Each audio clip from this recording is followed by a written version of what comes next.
नमस्कार, आप देख रहे हैं न्यूज आप तक और आपके साथ मैं हूं प्रदीप्ता रोमोला। देहरादून में विधानसभा सत्र चल रहा है और इस दौरान जो है विधानसभा की सड़कों पर सैलाब उमड़ पड़ा है। अपनी मांगों को लेकर लगातार विधानसभा कूच हो रहा है और अभी भी विधानसभा कूच जो है लगातार जारी है। हमारे साथ मौजूद है, उनसे बातचीत करेंगे और जानेंगे क्या कुछ उनकी मांगे हैं और विधानसभा कूच करने का क्या कारण है। आपका नाम?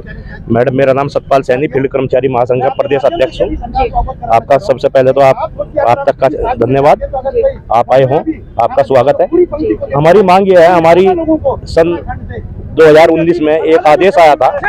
उस आदेश में ये था कहने के हमारे कर्मचारियों को सुप्रीम कोर्ट में गए थे, कार्य प्रभारित के कर्मचारी, उनकी बहुत लंबी सेवा हो जाती, तो उस सेवा के लिए हमने पेंशन की मांग रखी थी। सुप्रीम कोर्ट ने भी, हाई कोर्ट ने भी हमारी पेंशन की मांग को वो कर दिया गया, स्वीकार कर लिया गया। स्वीकार करने के बाद उसके बाद जो हमारी सरकार है, इसने सभी 90% कर्मचारियों को दे दिया। त्रिवेंद्र सरकार ने दे दिया, भाजपा सरकार ने दिया, दे दिया गया। उसके देने के बाद फिर 8 मई सन 2023 को एक अध्यादेश लाए। सन 1961 की नियमावली, जो उत्तर प्रदेश की नियमावली, उससे अध्यादेश लाए। उस अध्यादेश में कहा सभी कर्मचारियों से वसूली कर दी जाए, सबकी पेंशन बंद कर दी जाए, जिसमें हमारे 10% कर्मचारी रह रहे पीडब्ल्यूडी के और सिंचाई के। बाकी सभी कर्मचारी को मिल चुके हैं। लेकिन हम माननीय मुख्यमंत्री जी से भी हमने वार्ता करी, उनसे निवेदन किया, सतपाल महाराज जी से भी निवेदन किया जो उप समिति के अध्यक्ष बने, आनंद वर्धन जी, सभी से हमने किया। हमने अपने एएनसी से भी मिले, प्रमुख अभियंताओं से निवेदन करने के बाद हमारा निवेदन किसी ने स्वीकार नहीं किया। उसके बाद फिर हमारा आखिरी हमने 21 तारीख को धरना दिया प्रमुख अभियंता के कार्यालय पे। हमारा कार्यालय पे भी कोई भी, उसी दिन हमने निर्णय लिया, हम 27 तारीख को रैली निकालेंगे, विधानसभा का घेराव करेंगे।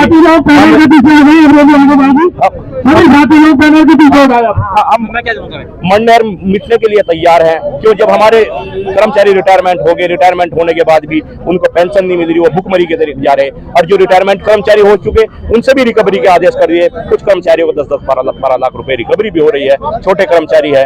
ये स्थिति आ गई सड़क पे। सिंचाई विभाग भी पूरी मेहनत करता है, कर्मचारी फील्ड का कर्मचारी है, पीडब्ल्यूडी का भी फील्ड का कर्मचारी है, और डैम बनाते हैं, बड़े बड़े बैराज बनते हैं, उनमें सब में काम करते हैं, सड़कें बनती है, सारी वो करती है। लेकिन कर्मचारियों की कुछ नहीं सोच रही सरकार।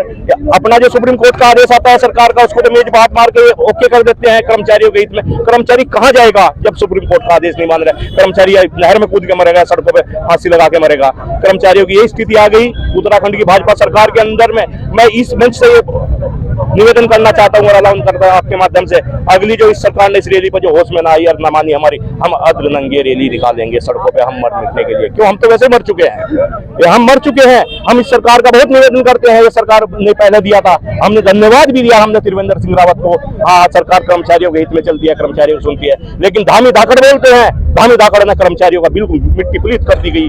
10 राज्य मंत्री बनाए, एक राज्य मंत्री पे सड़क से उठाकर राज्य मंत्री बना दिया, 2-2 लाख रुपए खर्च करते हैं। कर्मचारी 40 साल सेवा करता है, कर्मचारियों को एक पेंशन तक नहीं। 40 साल 30 साल नौकरी करते हैं कर्मचारी, जिसमें मेहनत करता है पूरी मेहनत के साथ। अभी सड़क बनती है, कर्मचारी कार कोयले में गर्मी में सर्दी में मरता है, और ये एसी के कमरे में बैठते हैं। ये प्रतिनिधि हमारे हैं, हमारे बनाए हुए हैं। और जो हमको जो भी सरकार होगी, जो सरकार हमें पेंशन देगी, उसी को वोट देंगे। सरकार कोई भी हो, वही हमारी सरकार होगी। अभी तक आप किसी से वार्तालाप? सबसे वार्ता माननीय मुख्यमंत्री से मैं वार्ता कर चुका, सिंचाई मंत्री से मैं वार्ता कर चुका, मेरे साथी पीडब्ल्यूडी के मंत्री से भी उससे बात कर चुके, सौरभ बहुगुणा समिति के वित्त मंत्री से, आनंद वर्धन से 3 बार बात कर चुके। सबने आश्वासन दिया, लेकिन हमें दिया कुछ नहीं। एक समिति बना दी, कोई भी समिति का निर्णय नहीं लिया, एक आदेश निकाल दिया गया बस। धन्यवाद। धन्यवाद संपादक महोदय। मैं लोक निर्माण विभाग नियमित वर्चा संघ का प्रदेश अध्यक्ष हूँ। आज मैं आपके चैनल के माध्यम से सरकार को अवगत कराना चाहता हूँ कि हम सड़क पर क्यों उतरे हैं। क्योंकि इसी सरकार की, त्रिवेंद्र रावत सरकार ने हमें कैबिनेट के फैसले को पालन करते हुए हमें आदेश दिया कि वर्चार कर्मचारियों की पेंशन में लाभ दिया जाए, और तब से आज तक 2023 तक कर्मचारियों को पेंशन मिल चुकी है और घर सेवानिवृत्त हो चुके हैं। लेकिन उसके बाद जो हम कर्मचारी शेष बच चुके हैं, उनके लिए अध्यादेश में लाए कि इनको पेंशन न दी जाए। तो मेरा आपके माध्यम से कहने का हुआ है कि अगर कोई खाना भी खाता है, कोई रसोई भी खाना देता है, तो पूरी पंक्ति को देता है, आधे लोगों को खाना नहीं देता। माँ भी अगर दूध पिलाती है तो सारे बच्चों को पिलाती है, ये नहीं कि आप भी पिलाती है कल नहीं पिलाती है। तो ये सरकार माँ की ममता भी भूल गई है और अपने वायदा भूल गई है। और मैं सरकार से आपके माध्यम से सचेत करना चाहता हूँ कि इन कर्मचारियों को सड़क पे नंगा होने के लिए मजबूर न करें और इनको पेंशन जो दिया आपने उसे बहाल करें और अपनी डबल इंजन की सरकार न बोले। हम तभी मानेंगे जब हमारी पेंशन को बहाल करेंगे कि डबल इंजन की सरकार ने हमारी पेंशन बहाल कर दी है। तो धन्यवाद। आप देख सकते हैं कि देहरादून की सड़कों पे जो है अपनी तमाम मांगों को लेकर लगातार विधानसभा कूच किया जा रहा है और अभी भी विधानसभा कूच चल रहा है। यहाँ पर इनकी मांग है कि इनको पेंशन दी जाए और पीडब्ल्यूडी सिंचाई विभाग के कर्मचारी संयुक्त रूप से विधानसभा कूच कर रहे हैं। लेकिन अब देखने वाली बात यह होगी कि सरकार कब तक इनकी मांग को सुनती है। हालांकि कर्मचारियों में सरकार के प्रति काफी आक्रोश जो है वो देखने को मिल रहा है। उनका कहना है कि डबल इंजन की सरकार होने के बावजूद भी आज उन्हें सड़कों पर उतरना पड़ रहा है अपनी मांगों को लेकर। लेकिन फिर भी जो है सरकार उनकी मांगों की तरफ नजर इनायत नहीं कर रही है और ना ही ध्यान दे रही है। इसलिए अब देखना होगा कि कब तक सरकार जो है इनकी मांगों को सुनती है, क्योंकि उनका कहना है कि अगर अभी भी विधानसभा कूच करने के बाद भी अगर उनकी मांगों को नहीं सुना जाता है तो वो अर्धनग्न होकर रैली निकालने को मजबूर होंगे।